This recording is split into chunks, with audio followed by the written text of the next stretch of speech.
braucam uz Napu, kur mēs esam ielūgti uz mazu pasākumu vienā vīna darītavā.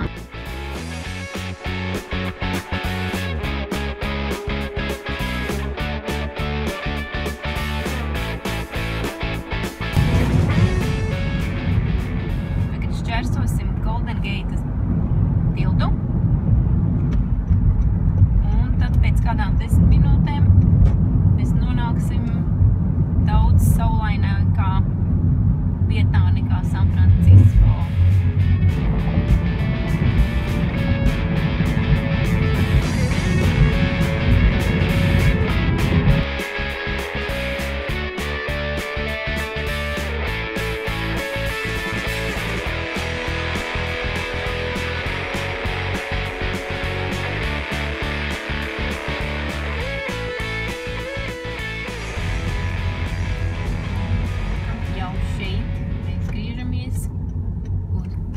Nokļūtu Henrija vīna darītavā.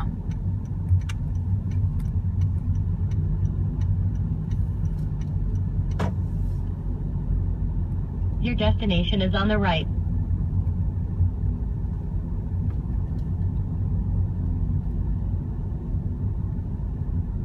Te mēs jau redzam Henrija māju, bet tā ir viņa māja, tā nav vīna darītava.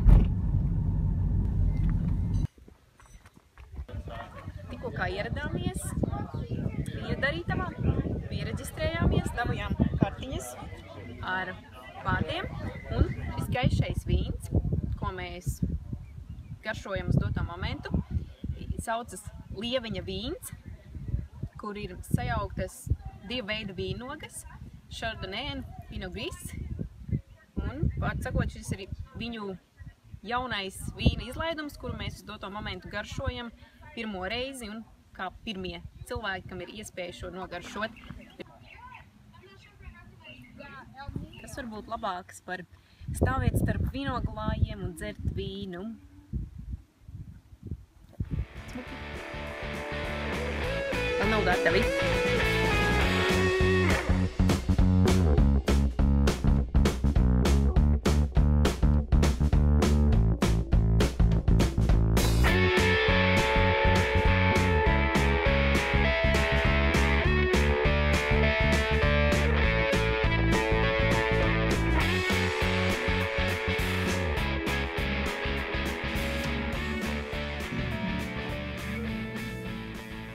Pasākums bija ļoti jauks, ļoti ģimenisks.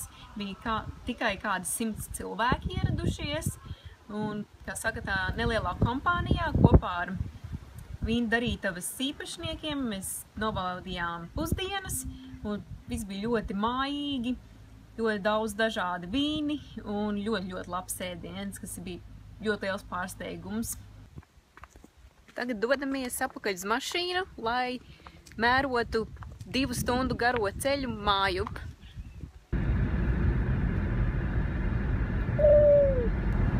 Kā pievēršam uzmanību, kādā krāsā ir zāle, zeltaini brūna. Uz doto momentu ir jūlijs, un šādā krāsā zāle ir praktiski lielāko gada laiku. Un pavisam noteikti vasarā un rudenī. Zāle zaļā krāsā ir tikai kaut kur februārī un janvārī, kad ir lietus sezona, bet principā visu laiku ir ļoti zeltainā krāsā. Un citreiz, kad brauc gar ceļu, tad pilnīgi liekas, ka tie kalni spīd kā zelts saulē.